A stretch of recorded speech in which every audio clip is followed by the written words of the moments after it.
नमस्कार. यशस्वी जीवनाची समर्थ सूत्रे यातला हा 15वा भाग. आज तारीख 23 मे 2020. समर्थांनी छत्रपती शिवरायांना प्रत्यक्ष पाहिलं होतं. त्यांचा पराक्रम ते पाहत होते. त्यांच्या महाराजांचा पराक्रम, बुद्धिमत्ता, असामान्य धाडस, गुणग्राहकता, निर्मळ स्वभाव आणि निस्संग वृत्ती याचा समर्थांना विलक्षण आदर होता. या सर्व गुणांचं वर्णन करणारं काव्य त्यांनी पत्ररूपानं महाराजांना पाठवलं. ते केव्हा लिहिलं यासंबंधी अनेक मतमतांतर आहे. छत्रपती शिवाजी महाराज आणि समर्थ यांच्या संबंधाबद्दलही अनेकांची अतिशय वेगवेगळी मतं आहेत. त्यात आपल्याला गलबलात पडायचं कारण नाही. आपला विचार हा छत्रपती शिवरायांचे गुण समर्थांनी कसे वर्णन केले आहेत आणि त्यातले काय गुण आपण आपल्या अंगी बाळगून घेऊ शकतो. आपण शिवाजी महाराज होणं शक्य नाही, त्यांची तुलना करणंही आपलं काम नाही, पण त्यांचा आदर्श समोर ठेवून त्यातलं थोडंफार जर आपण घेऊ शकलो तरीसुद्धा आपल्या व्यक्तिमत्वामध्ये आपली सुधारणा होऊ शकते. आपलं जे कार्य झालं असेल त्यामध्ये त्याला बळकटी येऊ शकते. त्या दिशेनं आपण समर्थांच्या शिवकल्याण राजा या पत्राचा आपण मागोवा घेणार आहोत. आदरणीय भारतरत्न लता मंगेशकर यांनी शिवकल्याण राजा ही रचना प्रत्यक्ष गायलेली आपण पाहिलेली आहे, ऐकली आहे. ती काव्य कसं आहे इकडं आपण आता बोलूया. निश्चयाचा महामेरू, बहुत जनासी आधारू, अखंड स्थितीचा निर्धारू, श्रीमंत योगी. वयाच्या 16व्या वर्षी रोहिडेश्वराला साक्षी ठेवून शिवरायांनी स्वराज्याची शपथ घेतली. तत्कालीन मुजोर, स्वकीय, मोंगलाई, आदिलशाही या सर्वच राज्यकर्त्याविरुद्ध शर्थीने धुंद दिली. कित्येकदा आपल्या प्राणांची बाजी लावली, पण आपल्या शपथबद्ध निश्चयावर ते कायम पर्वतासारखे ठाम राहिले. म्हणून समर्थांनी त्या निश्चयाला महामेरू, मेरू मंदारापेक्षाही मोठा अशा ठाम निश्चयाची त्याला उपमा दिलेली आहे. सर्व 18 पगड जातीमध्ये विखुरलेल्या मराठी समाजाला त्यांनी आधार दिला.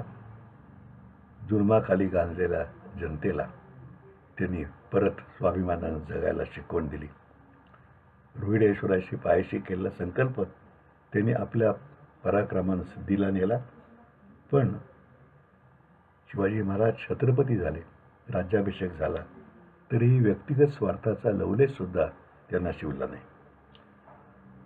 राजा म्हटल्यानंतर त्यांनी उपभोग घ्यावा अशी जी कल्पना असते त्याला त्यांनी पूर्ण छेद दिला आणि व्यक्तिगत सुखोपासून कायम लांब राहून ते जनतेच्या हिताची काळजी करत राहिले.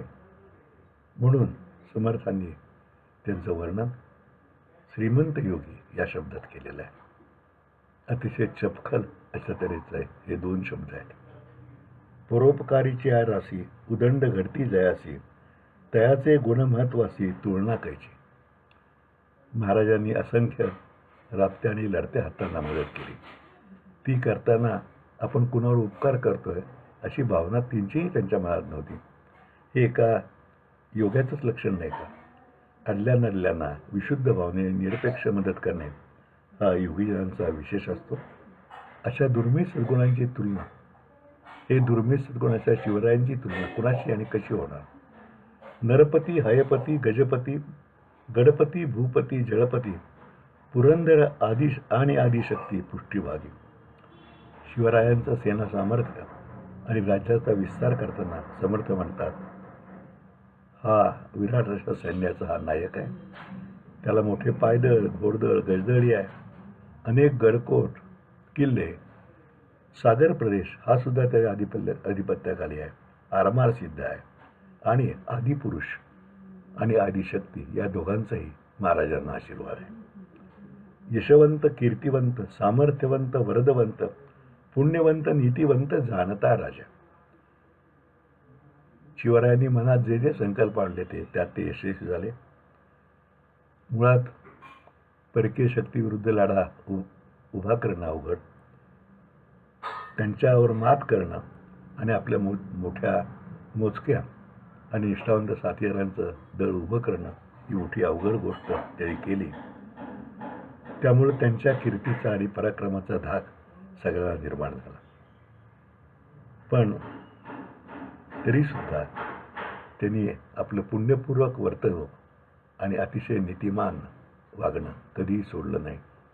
म्हणून समर्थ म्हणतात, जाणता राजा, प्रजेचं सुखदुःख जाणणारा, सुखामध्ये तिला ठेवण्यासाठी झटणारा, दुःख दूर करणारा असा राजा म्हणून जाणता राजा. या शब्दप्रयोगावरनं सुद्धा अनेक हल्ली वादविवाद चालू असतात. पण हे काही समर्थाला कोणी लिहायला सांगितलं होतं. त्यांच्या मनातली महाराजांच्याबद्दलची आदराची भावना, त्या भावनेनं त्यांना लिहायला हे प्रवृत्त केलं. आचारशील, विचारशील, दानशील, धर्मशील, सर्वज्ञपणे सुशील रगाट आहे. महाराजांचे आचार शुद्ध, विचार शुद्ध, दान धर्म करण्याची प्रवृत्ती आणि धर्माचरण, त्यामुळे सर्वार्थानं ज्याला सुशील म्हणतात अशा तऱ्हेचे महाराज शिवाजी महाराज होते. महाराज सर्व धर्मीयाशी समदृष्टीने वागत होते आणि म्हणून ते खऱ्या अर्थानं धर्म जाणणारे, धर्माचरण करणारे राजे होते. धीर गंभीर उदार, शूर क्रियेसी तत्पर, सावधपणे नृपवर तुच्छ केले. महाराजांच्यावर आयुष्यामध्ये अनेक संकट आली. अफजल खानाचं आक्रमण झालेलं, परागरचा पेच असेल, पण प्रत्येक प्रसंगी त्यांनी अतिशय धैर्याने आणि शौर्याने वागून त्यावेळी यश मिळवलं. शूर क्रियेशी तत्पर, त्या ठिकाणी त्या वेळेला सडेतोड त्या आक्रमणाला त्यांनी उत्तर दिलं आणि सावधपणानं वागून आपले कोण परके कोण हे ओळखून नृपवर तुच्छ केले. त्यामुळं त्यांना अनेक शत्रूंच्यावरती, अनेक इतर राज्यांच्यावरती मात करता आली. तीर्थे क्षेत्रे ते मोडिली, ब्राह्मण स्थाने भ्रष्ट झाली, सकळ पृथ्वी आंदोळली, धर्म गेला. परकीय आक्रमण जे होतं मोगलांचं, विजापूरकरांचं, त्यामध्ये अनेक तीर्थक्षेत्र भ्रष्ट केली, अनेक देवळं मोडली, ब्राह्मण स्थाने म्हणजे पूजास्थाने नष्ट झाली आणि बळ आणि छळ या दोन्ही मार्गाचा अवलंब करून सगळ्या समाजामध्ये ते हाहाकार माजवून दिला. अशा परिस्थितीमध्ये देवधर्म गोब्राह्मण करावया संरक्षणास, हृदयस्थ झाला नारायण प्रेरणा केली. या प्रजाजनांना त्या केवळ ब्राह्मण नव्हते, पण आपले देव, त्यांची देवळं, आपला धर्म आणि ब्राह्मण म्हणजे सर्व प्रजाजन यांचं रक्षण करण्यासाठी तसूर खुद्द परमेश्वरानं महाराजांना प्रेरणा दिली असं समर्थ म्हणतात. तुळजाभवानीने केलेल्या एका प्रार्थनेत ते म्हटले, तुझा तू वाढवी राजा, शीघ्र आम्हास भेटवी. महाराजांच्या तरुणपणाचं वर्णन आहे की महाराजांचा पराक्रम उदंड होऊ दे अशी समर्थ देवीकडे प्रार्थना करताय. शूर पंडित पुराणिक, कवेश्वर वैदिक याज्ञिक, धूर्त तार्किक सभानायक तुमचा ठाय. राजा स्वतःच एकटा शूर असून भागत नाही, तर इतरांचं गुण ओळखून गुढीजलांनाही त्यांनी उत्तेजन दिलं पाहिजे आणि मग त्याच्यावरून संघटना आणि समुदाय तयार होतो. शिवाजी महाराजांच्या पाठीमागं सर्व मराठी जन एकवटून उभे राहिले. काही फितुरांचे अपवाद होते, पण तेही नंतर महाराजांनी मोडून काढले. तानाजीसारखा नरवीर, प्रतापराव गुजरासारखा सेनानी, अज्ञानदासारखा पंडित कवी, बहिर्जीसारखा चतुर हेर, मोरोपंतासारखे प्रवीण कारभारी, अनेक वैदिक आणि शौर्य, ज्ञान आणि चातुर्य अशा मोठ्या समुदायाचा महाराजांनी एकत्रीकरण केलं. कारण हे गुणग्राहकता छत्रपतींच्या अंगी होती. या भूमंडळाचे ठाई धर्मक्षी ऐसा नाही, महाराष्ट्र धर्म राहिला काही तुम्हा कारणे. या पृथ्वी तलावर आपल्यासारखा धर्मरक्षण करणारा कोणी नाही आणि तुम्ही होतात. तुमचा पराक्रम, तुम्ही आहात, तुमचा पराक्रम आहे, म्हणून महाराष्ट्र धर्म काही शिल्लक राहिलेला आहे. आता महाराष्ट्र धर्म म्हणजे काय हे समर्थाने वेगवेगळ्या ठिकाणी सांगितलेलं आहे. महाराष्ट्राची जी परंपरा आहे, सगळ्यांना एकत्र घेऊन जाणारी, ज्ञानाचा आदर करणारी, शौर्याचा आदर करणारी, भक्तिमार्गाचा अवलंब करणारी आणि सद्गुण जोपासणारी अशी जी परंपरा आहे. स्वदेश, स्वधर्म आणि स्वराज्य ही त्रिसूत्री जोपासणारी तो हा महाराष्ट्र धर्म आहे आणि तो महाराजांच्यामुळे केवळ टिकून राहिला. आणिके धर्मकृत्ये चालती आश्रित होऊन कितेक असती, धन्य धन्य तुमची कीर्ती विस्तारिली. शिवपूर्व काळामध्ये धर्मवेड्या आक्रमणामुळे सामान्य जनतेला आपला धर्म पाळणं अवघड होतं. कित्येकाला जबरदस्तीनं बाटून मुसलमान केलं जात होतं. पूजा अर्चा करायला मंदिरात जायला उघडपणे शक्य होत नव्हतं. यामुळं स्वराज्याच्या स्थापनेमुळं धर्मशील अशा असंख्य जनतेला संरक्षक छत्र उपलब्ध झालं. ज्याप्रमाणे राक्षसांच्या आक्रमणाविरुद्ध प्रभू श्रीरामाने ऋषीमुनींचं रक्षण केलं, तो संदर्भ समर्थांच्या मनामध्ये यावेळेला असावा असं वाटतं. कित्येक दुष्ट संहार आले, कित्येकासी धाक सुटला, कित्येकासी आश्रय झाला शिवकल्याण राजा. शिवाजीराजांच्या उदयकाळातच अफजल खानासारख्या महादुष्ट आक्रमणाला त्यांनी यमसदनाला पाठवून त्याची संपूर्ण स्वारी धुळीला मिळवली. त्यांच्या या पराक्रमाने भयभीतून कित्येक मोगल सरदार, विजापूरचे सरदार त्यांच्यावर चाल करून यायला घाबरायला लागले. महाराजांचा धाक उत्पन्न झाला. मात्र महाराष्ट्रात, स्वराज्यात मात्र महाराजांची प्रतिमा दीनदुबळ्यांचे कैवारी अशीच होती. ज्यांना ज्यांना आश्रयाची आवश्यकता होती त्या सगळ्यांना महाराजांनी आश्रय दिला आणि मदत केली. त्यामुळं हिंदू संतांच्या बरोबर मुस्लिम संतांच्याबद्दल आदर होता. धर्माचा त्यांना द्वेष नव्हता, धर्माच्या आक्रमणाबद्दल द्वेष होता, त्याचा राग होता. आणि म्हणून महाराज समदृष्टी होते. शिवकल्याण, सगळ्या जनतेचं जे जे शिव आहे, जे जे पवित्र आहे त्याचं कल्याण करणारा असा हा राजा होता. म्हणून समर्थ त्यांना शिवकल्याण राजा असं म्हणतात. समर्थाने महाराजांना जे पत्र लिहिलं त्यातला मुख्य भाग हा इथं पूर्ण होतो. त्याचा समारोप फक्त रितसर त्या काळच्या पद्धतीमुळे करण्याकरता समर्थाने पुढच्या 3 ओव्या त्यामध्ये लिहिल्या. तुमचे देशी वास्तव्य केले परंतु वर्तमान नाही घेतले, ऋणानुबंधे विस्मरण झाले काय नेणं. तुमच्या प्रांतात मी राहतोय पण बरेच दिवसात आपण माझी गाठभेट नाही, आमचं कुशलवृत्ती आपण विचारलं नाही, राजकारणाच्या धकाधकीत आपल्या या जुन्या ऋणानुबंध आपल्याला विस्मरण झालं काय असं समर्थन नम्रतेनं महाराजांना विचारतात. सर्वज्ञ मंडळी धर्ममूर्ती सांगणे काय तुम्हाप्रती, धर्मस्थापनेची कीर्ती सांभाळली पाहिजे. आपण साक्षात धर्मावतार आहात महाराज, आपण जाणते आहात, धर्मकीर्ती सांभाळणारे आहात. तेव्हा आपणाला मी काही वेगळा सल्ला द्यावा, काय उपदेश करावा अशी गरज आहे असं वाटत नाही. राजकारण उदंड दाटले, तेने चित विभागले, प्रसंग नसता लिहिले क्षमा केली पाहिजे. तशी गरज नसतानाही मी हे लिहितोय, याबद्दल मला क्षमा करा. मुत्सद्दीपणे राज्य राखणे, शत्रूला तोडणे, योजनापूर्वक राज्य वृद्धी करणे, वाढवणे आणि उत्तम कल्याणकारी कारभार करणे अशी चतुरस्र कामं आपल्यासमोर आहेत. साहजिकच आपले लक्ष अनेक ठिकाणी विभागले जात असणार, म्हणून हे पत्र लिहिले असं म्हणून समर्थ या पत्राची समाप्ती करतात. आता या पत्राचं अवलोकन आपण केलं, वाचन मनन केलं, अर्थ समजावून घेतलं तर आपल्यामध्ये सुद्धा निश्चित फरक होईल शकेल. म्हणून महाराजांचा आदर्श घेण्यासाठी हे पत्र यात घेतलेलं आहे. समर्थांचं दुसरं पत्र जे आहे शिवरायाचे 8वे रूप, ते त्यांनी छत्रपती संभाजीराजांना लिहिलं आहे. छत्रपती संभाजीराजांचा राज्याभिषेक झाला तत्पूर्वी शिवरायांचं निधन झालं तर, आणि राज्याभिषेक होण्यापूर्वी 2 दिवस समर्थांनी हे पत्र लिहून आपल्या शिष्याकडे छत्रपती संभाजीराजांना पाठवलं होतं असा उल्लेख सापडतो. छत्रपती शिवाजी महाराज, छत्रपती संभाजीराजे यांचे आणि समर्थांचे संबंध कसे होते यासंबंधी कायम वादविवाद चालू असतो. आपल्याला त्या वादात पडण्याची काहीच गरज नाही. समर्थ शिवाजी महाराज, संभाजी महाराज यांचे गुण काय आहेत ते आपण घ्यायचा प्रयत्न करणं हे आपलं इष्ट आहे. पण छत्रपती संभाजी महाराजांनी समर्थांच्या समाधीवरती मंदिर बांधलं ते संभाजीराजांनी, आणि त्यामुळं काही ना काही संबंध त्यांचे असणार. चाफाच्या उत्सवाला शिवाजी महाराजांनी मदत केली, तोही उल्लेख त्यात पुराव्यासकट आहे. पण आपण तिकडे जायचं काही कारण नाही.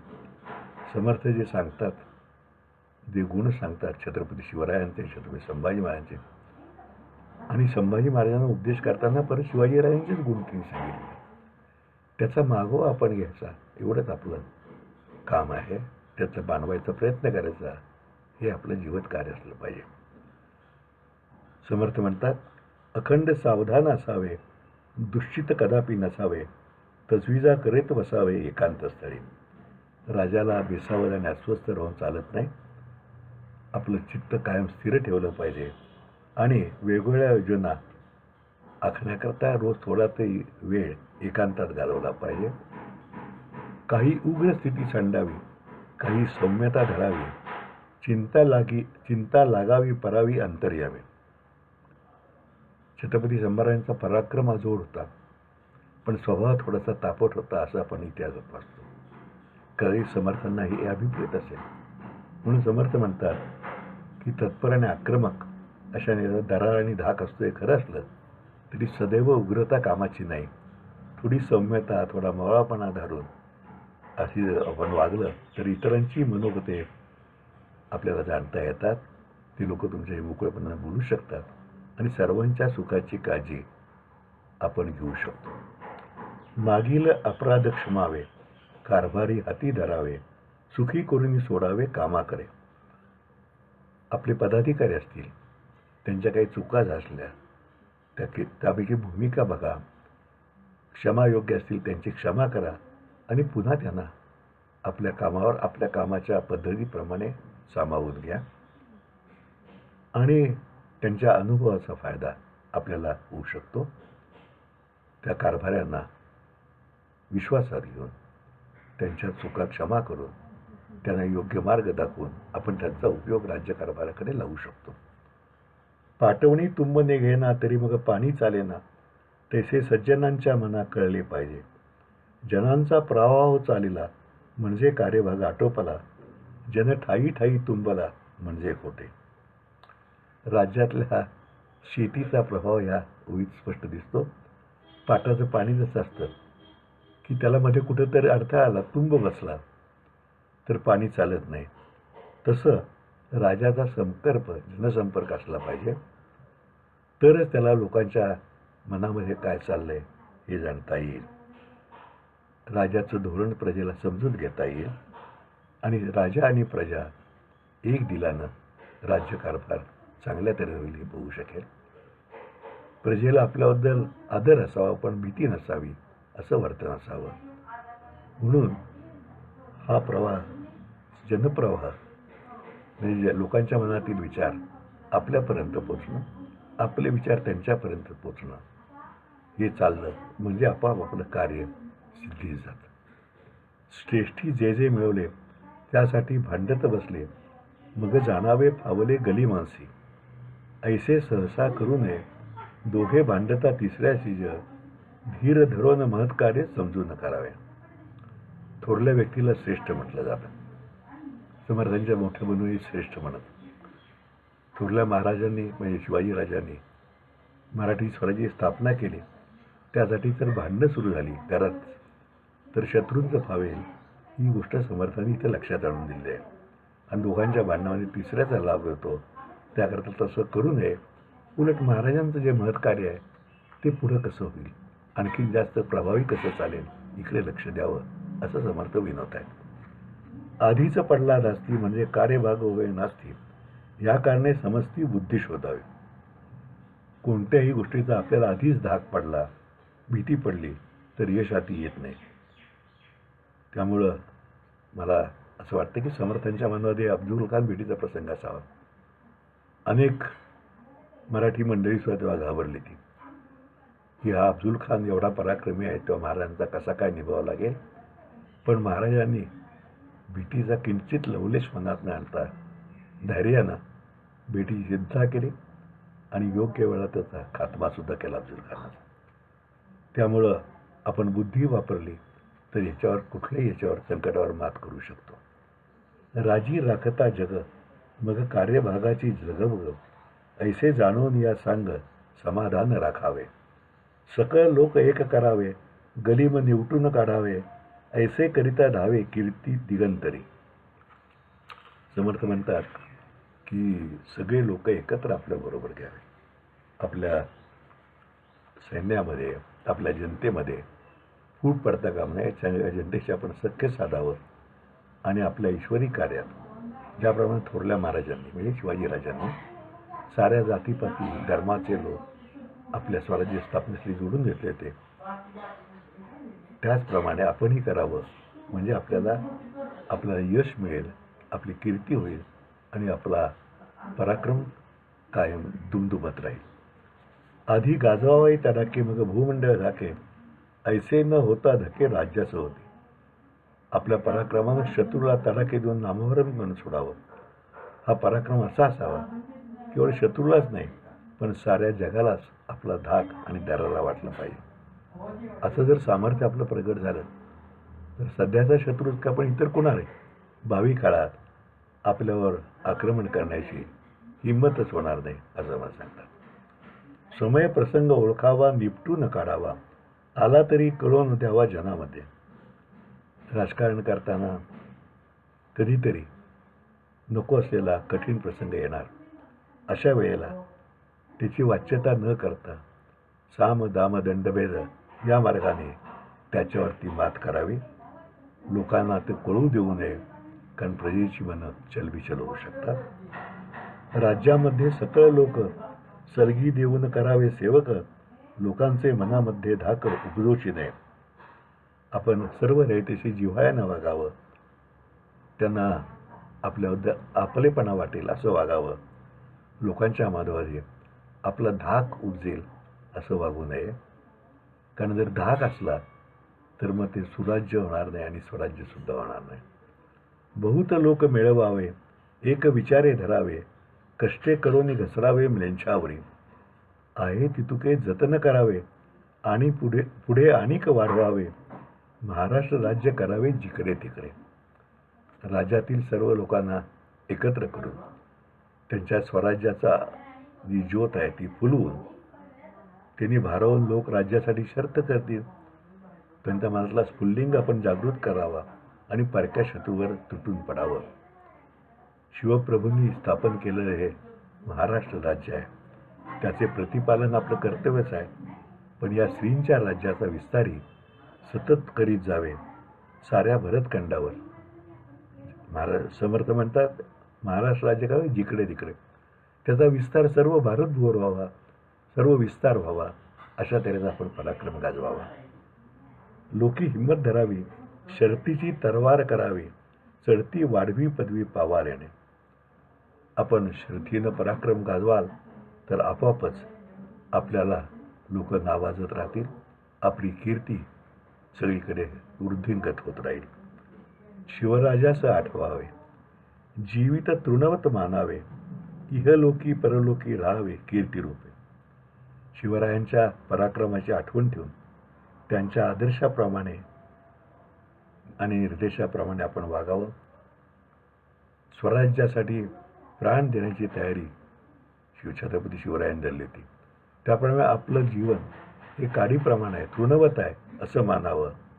आणि इहलोकी आणि परलोकी, इहलोकी आणि परलोकी आपण सदैव कीर्तिरूपानं राहा. असं केलं तर आपला लौकिक याच जगात नाही तर परलोकातही म्हणजे आपल्या पश्चातसुद्धा कायम दुमदुमत राहील. शिवरायाचे आठवावे रूप. समर्थ या ओव्यातून छत्रपती संभाजीराजांना छत्रपती शिवरायांचा आदर्श समोर ठेवण्याचं पुन्हा एकदा सांगतायत. शिवरायाचे आठवावे रूप, शिवरायाचा आठवावा प्रताप, शिवरायाचा आठवावा साक्षेप भूमंडळी. शिवरायाचे कैसे चालणे, शिवरायाचे कैसे बोलणे, शिवरायाचे सलगी देणे कैसे असे. खरोखरी समर्थ हे या ओव्यातनं आपल्या शिवाजी महाराजांचं सगळं रूप समोर उभं करतात. शिवरायांना कसं आहे त्यांचं रूप समोर आणा, तुम्हाला स्फूर्ती मिळेल. त्यांचा पराक्रम समोर आणला तर तुमचे वीरभाऊ फुरफुरायला लागतील. त्यांची कार्यमग्नता आणि चिरंतन तळमळ आठवली की त्यांचे अद्वितीय व्यक्तिमत्व जाणत राहील. कोणाशी केव्हा आणि कसे वागावे, कोणाला किती जवळ करावे, कोणाला अंतरावर ठेवावे याचे सम्यक ज्ञान म्हणजे साक्षेप. कोणत्याही संघटना कार्याच्या यशासाठी हा साक्षेप अत्यावश्यक असतो. तो साधला नाही तर उद्दिष्ट साधत नाही आणि कार्य भरकटते. म्हणून शिवरायांचा अंगचा साक्षेप आपण समोर ठेवा. त्यांचे सर्वांशी वागणं, बोलणं, चालणं सुद्धा ही स्वकीयाला त्यांच्या आपुलकीचा आणि जिव्हाळ्याचा प्रत्यय असे आणि त्यांचे प्रजाजन, त्यांचे अन्वय आणि भक्तवृंद हे सर्व तुम्ही अंगी बांधून घेतलं तर प्रजेची अविचल निष्ठा आणि त्यांच्या आपुलकीचे आपणही धनी व्हाल. सखळ सुखांचा त्याग करून साधी जो योग राज्य साधाची लगबग कैसी असे. स्वराज्यासाठी सर्व सुखांचा आणि उपभोगांचा त्याग करून स्थैर्याचा, राज्याच्या विस्ताराचा ध्यास शिवरायांनी आर्निश घेतला. विश्रांतीची काहीही कधी फिकीर केली नाही आणि त्याच ध्यासाकरता आपलं संपूर्ण आयुष्य वेचलं. राज्याची छत्रचामरं मिळाली, महाराज सिंहासनाधीश्वर झाले, तरी त्याचा उपभोग घेण्याची कल्पनासुद्धा त्यांच्या मनाला शिवली नाही. स्वराज्याचा मी उपभोग शून्य स्वामी आहे अशी त्यांची वृत्ती होती. म्हणून समर्थांनी शंभरांच्या परार्थी हा मुद्दाम श्रीमंत योगींना योग हा शब्द आपला करून साधिजे जो योग म्हणजे श्रीमान योगीचा योग. त्याहूनही करावे विशेष तरीचे म्हणावे पुरुष, या उपरी आता विशेष काय लिहावे. या पत्रात शेवट करताना समर्थ म्हणतात, समर्थ शंभूराजांना छत्रपती संभाजी मला आवाहन करतात की आता मी आणखीन यात काय लिहू. तुम्ही महाराजांचा आदर्श समोर ठेवून आणखीन त्याहून जास्त विशेष असं काहीतरी करून दाखवावा. तसं केलं तरच तुमच्या पौरुषाचे आणि शौर्याचे सार्थक होईल असं ते नमूद करून ठेवतात. खरोखरी समर्थांना छत्रपती शिवरायांबद्दल प्रेमयुक्त आदर होता. त्याचबरोबर शंभूराजांच्याबद्दल सुद्धा विश्वास आणि जिव्हाळ्यायुक्त प्रेम होते. हे या पत्रातून आपल्याला सहज सांगले होतं. नेतृत्व गुणांच्याबद्दल हजारो शब्दांमध्ये सांगता येत नाही. ते समर्थांनी या दोन्ही पत्रामध्ये अतिशय समर्थपणे व्यक्त केलेलं आहे. प्रजेलाच्या मनामध्ये पित्याचे स्थान असलेला राजा कसा असावा आणि त्याने प्रजेशी कसे अपत्यपत वागावे याचे यात परिपूर्ण असं उदाहरण आहे. सगळं हे वाचल्यानंतर या गुणांचा समुच्चय असलेले छत्रपती शिवाजी महाराज कसे असतील, त्यांचे पराक्रमी पुरुष छत्रपती संभाजी कसे असतील हे आपल्या सहज मनामध्ये येतं. त्या गुणांचं थोडंसोटी आपण अनुसरण करणं हेच आपण त्यातनं शिकायचं असतं. शिवाजी महाराजांचं वर्णन करताना मला आणखी 2 संतांची आठवण होती. ज्ञानेश्वर माऊलीने पसायदाना म्हणले, चंद्रमे जे अलांछन मार्तंड जे तापहीन. असे शिवाजी महाराज होते. आपल्या पराक्रमानं सूर्यासारखे तळपणारे, पण प्रजेला चंद्रासारखे शीतलता देणारे आणि चंद्राप्रमाणे आपल्या व्यक्तिमत्वावर चंद्रासारखं कुठलेही लांछन मात्र नसलेले. किंवा तुकोबराय म्हणतात, जगद्गुरू तुकोबराय म्हणतात, मऊ मेढा होनी आम्ही विष्णुदास कठीण वज्रास भेदू ऐसे. प्रजेसाठी मऊ मेढा होनी विष्णुदास आणि परकीयांसाठी, राज्यावर चाल करून येणाऱ्यांसाठी मात्र पराक्रमी, वज्राला सुद्धा मिळू शकणारे असे पराक्रमी असे शिवराय. यांना आपण वंदन करूया. मनोमन समर्थांनी सांगितलेले त्यांचे हे गुण आत्मसात करायचा प्रयत्न करूया असं मला वाटतंय. तीच त्या छत्रपती शिवरायांची, छत्रपती संभाजीरायांची आपल्या मनामध्ये कायम स्फूर्ती ठरेल असं मला वाटतं. आज आपण इथेच थांबूया. उद्या परत भेटूया. तोपर्यंत नमस्कार.